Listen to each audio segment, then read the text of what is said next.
Sunwolf's capture, as Sunwolf himself reflected at his execution, was sheer, stupid ill luck, which dog breath of Malancour would have told him was only to be expected under the circumstances. The arrow that brought him down took him high in the back from the shelter of a pile of stones he'd have bet his last silver bit, which happened to be in his pocket at the time, couldn't have hidden an emaciated coyote.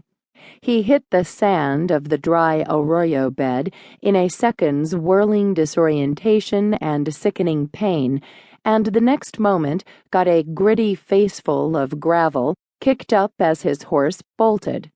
His first thought was, "So much for the King of Wenshars guarding our backs."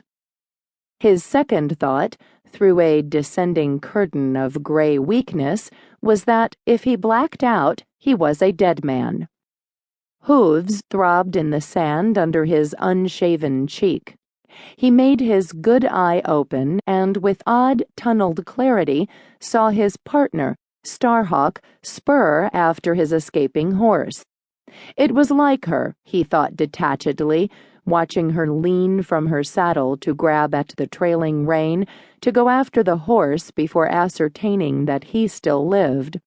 They had been lovers for nearly a year, but she'd been a mercenary soldier for 8, and knew precisely how long a ride it was over the black granite mountains of the dragon's backbone to safety.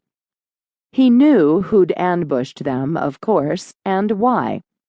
Lying in the deep sand of the wash, with an arrow in his back, he wondered why he'd been under the impression that this wasn't the sort of thing that people had to put up with after they became wizards.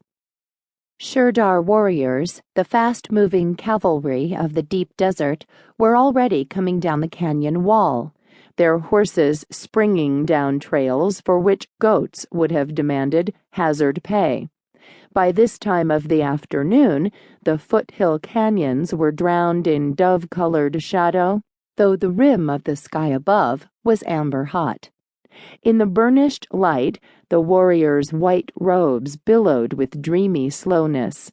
The wolf knew he was going into shock and fought to stay conscious and to keep his breathing slow and deep. He had to fight, too, not to spring up and make a run for it. Besides making a target of him, provided he managed to get on his feet at all, with the hawk as far off as she still was, it would only waste his strength.